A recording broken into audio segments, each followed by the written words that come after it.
আমাদের রাজ্যের মুখ্যমন্ত্রী যখন বলেন বিচারপতিরা কাদের টাকায় মায়না পান, আমি জানি না ক্লুলেস, আপনার কি মনে হয় না ক্লুলেস থাকে?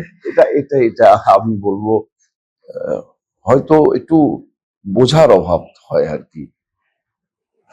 বিষয়টা মাইনে পাওয়া বা মাইনে দিয়ে আমি কাউকে পুষেছি এটা নয়। ভারতবর্ষের সংবিধানটাকে যদি না বুঝি আমরা, তাহলে হতে পারে কোনো এক মুহূর্তে, আমি যদি খুব নরম ভাবে বলি তাহলে হচ্ছে এটা কিছুটা সাময়িক বোধগম্যতার অভাব, এর আর কিছু বলার নেই। কিন্তু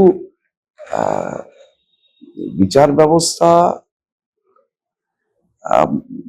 কে সম্মান করা বা তাকে মান্য করা, এটা প্রয়োজন। কিন্তু দেশে আইনের শাসনের জন্যেই আইনসভার কাজ, যে কোর্ট কি করছে, আইনসভা যে আইন তৈরি করছে, কোর্ট সেই আইনের ব্যাখ্যা করে বলছে যে এটা এইভাবে ইমপ্লিমেন্টেড হবে, আবার সেটা ফিরে যাচ্ছে আর একটা উইং অফ দি স্টেট, তারা সেটা এক্সিকিউট করবে। কিন্তু যদি দেখা যায় যে আইন তৈরি করছে তারা যদি মনে করে যে আমার এই আইনের ব্যাখ্যা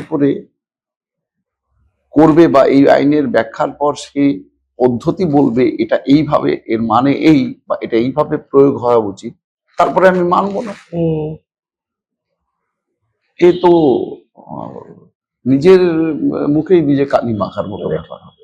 আপনাকে মনে হয় না এই আত্মগরিমাটা রক্ষা করার দায় বিচার ব্যবস্থারই অনেক বেশি স্ট্রিক্ট হওয়া উচিত? না, আরেকটা কথা বলি, এই যে সেপারেশন অফ পাওয়ারটা তো খুব পরিষ্কার, এবং এটি দীর্ঘদিনের একটা কন্ট্রাডিকশন আছে, সুপিরিয়রিটি নয়। অর্থাৎ আমার মনে পড়ছে, যদি আমি খুব ভুল না করি, কাস্টেভরস বা কারো একজন বিখ্যাত পরিচালকের একটা কথা আমি দীর্ঘদিন আগে শুনেছিলাম, the main contradiction of this world is who will give the order and who will obey it.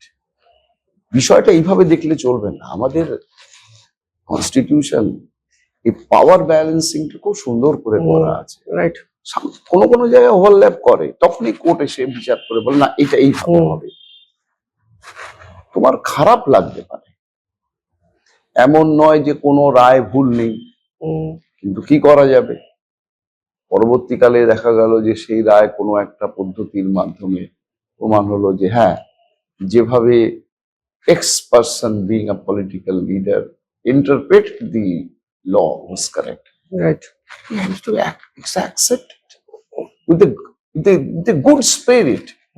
কিন্তু তুমি যদি বলো আমি মানবো না, সেটা একটা ডিজাস্টার্স। মানে লকে এনফোর্স করার জন্য হোয়াটস কন্টেম্প্ট, আমি কন্টেম্প্টের কনসেপ্ট আমি যেটুকু বুঝি এটা নয় যে অর্ডারটাকে এনফোর্স করার জন্য।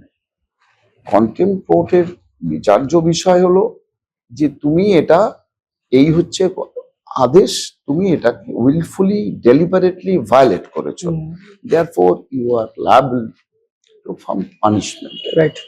তো এই পানিশমেন্টটা আমি নিতে প্রস্তুত নই, তাই আমি অর্ডারটা মানতে হবে। এরকম সুন্দর একটা ব্যবস্থা, এই ব্যবস্থায় যদি এটাকে কোর্টকে একটা ভূমিকা নিতে হয় লাঠি হাতে নিয়ে দারোগার মতো, সেটা কন্টেম্প্ট জুরিসডিকশনের কাজ নয়। বাট এই জন্য বলা হয় যে তুমি ব্যাখ্যা করো তুমি কেন এই অর্ডারটা মানোনি, অর্থাৎ এটার পিছনে intention of yours to violate it deliberately, এগুলো খুব মাইনিউটলি দেখতে হয়। তো কন্টেম্পটই একমাত্র পদ্ধতি নয়, বা কোর্ট কখনোই একটা ভয়ানক রকম মূর্তি নিতে পারে না অর্ডারটাকে ইমপ্লিমেন্ট করার জন্য। এই সেপারেশন অফ পাওয়ারে প্রত্যেকের নিজস্ব নিজস্ব দায়িত্ব ডিস্ট্রিবিউট করা আছে কনস্টিটিউশনে।